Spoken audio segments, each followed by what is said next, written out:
تخيلي معايا المشهد ده، الساعه 11 بالليل، ما صدقتي خلصتي ترويقه العيد وتنظيفه العيد وحمايه العيد وحرفيا مش قادره تتحركي، وتلاقي تليفونك بيرن، واحده صاحبتك بتكلمك طلبت منك خدمه مش هتاخد من وقتك وطاقتك اقل من 3 ساعات، وانتي اصلا ما عندكيش سمت ثانيه فاضيه بكره، مخك بيصرخ وبيقول حرام كفايه مش قادره، لا انا بحب صاحبتي جدا بس لا اكيد مش هعمل كده، ده مخك ها. لكن لسانك بمنتهى التلقائيه والشفافيه والانسيابيه بيطلع منه حاجه انت ما كنتيش متوقعاها، لسانك بينطق بيقول عيوني حبيبتي يا خبر ابيض، جسمك كله بينمل وعينيكي تبتدي ترعش وتلاقي نفسك في حاله ذهول وصمت واحساس بان انت مش عايزه بكره يجي لانك مش عارفه هتظبطي اليوم ازاي، انت اتدبستي. تاني يوم بتصحي شاتمه نفسك 3 مرات، شايله طاقه غضب جواكي ولا هيروشيما وناجازاكي، بتعملي الخدمه وانت متضرره طبعا، مش طايقه نفسك ولا طايقه صاحبتك ولا طايقه عيلتك ولا طايقه اي حاجه في حياتك. ليه بنعمل في نفسنا كده؟ ليه كلمه لا بتتحشر هنا ما بترضاش تطلع مكانها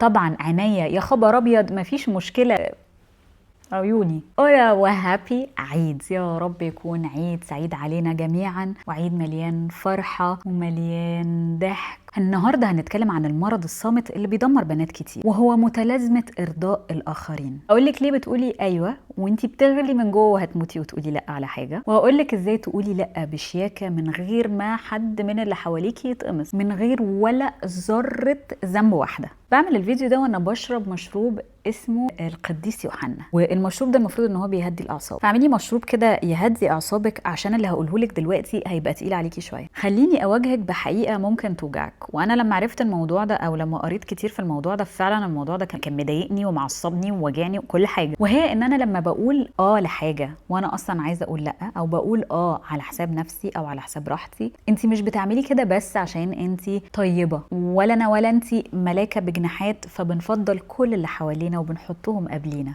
يا سلام، للأسف احنا بنعمل ده من باب الخوف. فناخد نفس عميق كده واحنا بنقول ان احنا ده بسبب الخوف. لا يا يونا انا مش خايفه، هخاف من ايه يعني؟ انا احسن واحده اقول لك، لان انا يعني بزحف، لسه بطلع من الحفره دي، يعني انا ما طلعتش 100% بس انا بزحف. اول حاجه وهي الخوف من الرفض. بتخافي لو قلتي لا الشخص التاني ده يزعل منك، او ياخد عنك فكره ان انت لا سمح الله شخص اناني، او بتفكري في نفسك، او متكبره، او الاوحش بقى ان الشخص ده يبطل يحبني، او ان الشخص ده يستغنى عن خدماتي لانه هيلاقي حد تاني يعمل له الحاجات اللي انا كنت بقول عليها اوكي على كل حاجه، باجي على نفسي علشان بعمل الحاجه دي للشخص. رقم 2 وهي الخوف من المواجهه. كلمه لا فيها حسم، فيها وانا وانتي اشخاص ما بنحبش المشاكل وما بنحبش نخش في نقاشات طويله، ما بنحبش نطلع شكلنا وحش، ولا ان احنا نبقى غلطانين، ولا ان احنا نبقى البنت اللي مش كويسه، فبنستسهل وبنيجي على نفسنا اسهل.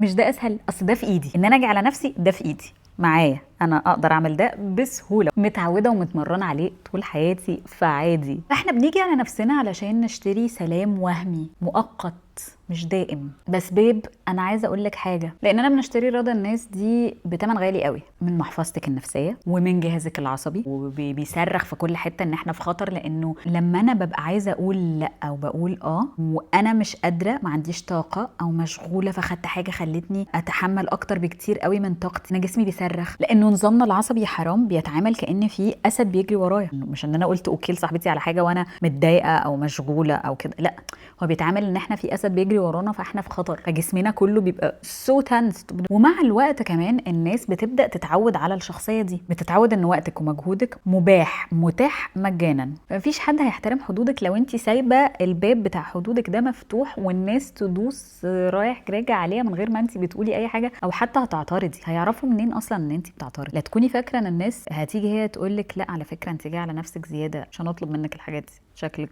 تعبانه. مفيش حد بيعمل كده، ولا حتى اهلنا، فيعني كده عشان نبقى صراحه مع نفسنا يعني. قبل بس ما نخش في الحلول بتاعتنا، انا حابه اوضح حاجه. مش معنى اللي انا بقوله ده ان احنا ما نساعدش اللي حوالينا، ولا نقف جنب اللي حوالينا، ولا نبذل قصارى جهدنا ان احنا الناس اللي احنا بنحبهم نبقى بنساعدهم، لانه احنا موجودين هنا في الارض عشان نساعد بعض. اما يبقى انت ما عندكيش طاقه وانا ما عنديش طاقه نديها للي حوالينا، نوقف، وبدل ما احنا نبقى اول ناس بندوس على نفسنا علشان خاطر غيرنا، نقف نشحن ونساعد اللي حوالينا. كل اللي انا بقوله ان انت ما تعمليش حاجه انت مش عايزه تعمليها عشان اللي قدامي ما يزعلش، بس ده كل اللي انا بقوله. خلاص قلت اللي انا عايزه اقوله. نوقف الاستنزاف اللي بيحصل ده ازاي؟ محتاجين خطه دفاعيه سريعه فهتوعديني من النهارده ان انت هتطبقي الثلاث خطوات دول. واول خط دفاعي محتاجين ان احنا نعمله وهو ان احنا نشتري وقت. لما حد بيطلب مننا حاجه مفاجاه، رد الفعل التلقائي بتاعنا واللي احنا متعودين عليه ان انا اوتوماتيكلي هقول اوكي. فهنكسر العاده التلقائيه دي بتاعه ان انا على طول بقول حاضر ونعم واوكي. هنستخدم جمله سحريه هنشتري بيها شويه وقت علشان ما نقولش لا في ساعتها. نفكر في الموضوع واحنا عايزين نعمله ولا لا، ومناسب لوقتنا ولا لا، والتقطنا ولا لا. وايه هي الجمل بقى دي؟ لما حد يطلب منك حاجه هتختاري واحده من الثلاث جمل دول وهتقوليها. 1. خليني اشوف ورايا ايه بكره وارجع لك كمان ساعه. ايه يعني وراكي الديوان يعني؟ لا بس انا فاكره ان كان ورايا حاجه فخليني اشوف كده واقول لك كمان هرد عليكي كمان ساعه. رقم 2. هراجع بس حاجه كانت ورايا، هراجع جدول بس بتاعي، هراجع السكادجول بتاعي بس بكره وهشوف هعرف اظبطها ولا لا، وهكلمك. الخطوه دي بتفصل رد فعلي العاطفي عن قراري العقلاني، وبتديني مساحه ان انا لو عايزه اقول لا اقدر ان انا اقول لا براحتي من غير ما ابقى تحت ضغط ان الشخص بيطلب مني الحاجه في ساعتها. هبعت لها مسج بتاع، الموضوع هيبقى ابسط كتير. او لما اهدى اعرف ان انا احس انه لا فعلا انا مش هعرف اعمل ده بكره ان ده هيضغط عليا قوي. الخطوه الثانيه الساندويتش، مش ساندويتش لحمه، لا الساندويتش ده هو تكنيك انا بستخدمه في حاجات كتيره. فهنستخدم النهارده ساندويتش الرفض اللطيف، ساندويتش خفيف. لما تيجي تقولي لا الحاجه ما تقوليهاش دب طخ في وش الواحد. لما هتقولي لا دب طخ كده اللي قدامك هيتقمص وش. وما تبرريش كتير زي ما اتعلمنا في الفيديو اللي فات. ولو ما شفتيش الفيديو اللي فات يبقى ازاي بتتفرجي على الفيديو ده من غير ما نشوف الفيديو اللي تحت وتخلصي الفيديو ده وتخشي بليز تتفرجي على الفيديو تاني. فهنعمل الساندوتش. خليني اقول لك مقادير عمايل الساندوتش الرفض اللطيف. اول حاجه ايجابيه بجد. ثانك يو فيري ماتش ان انت فكرتي فيها عشان نعمل الحاجه دي. احب قوي، انا نفسي اصلا كنت اروح المكان ده من زمان.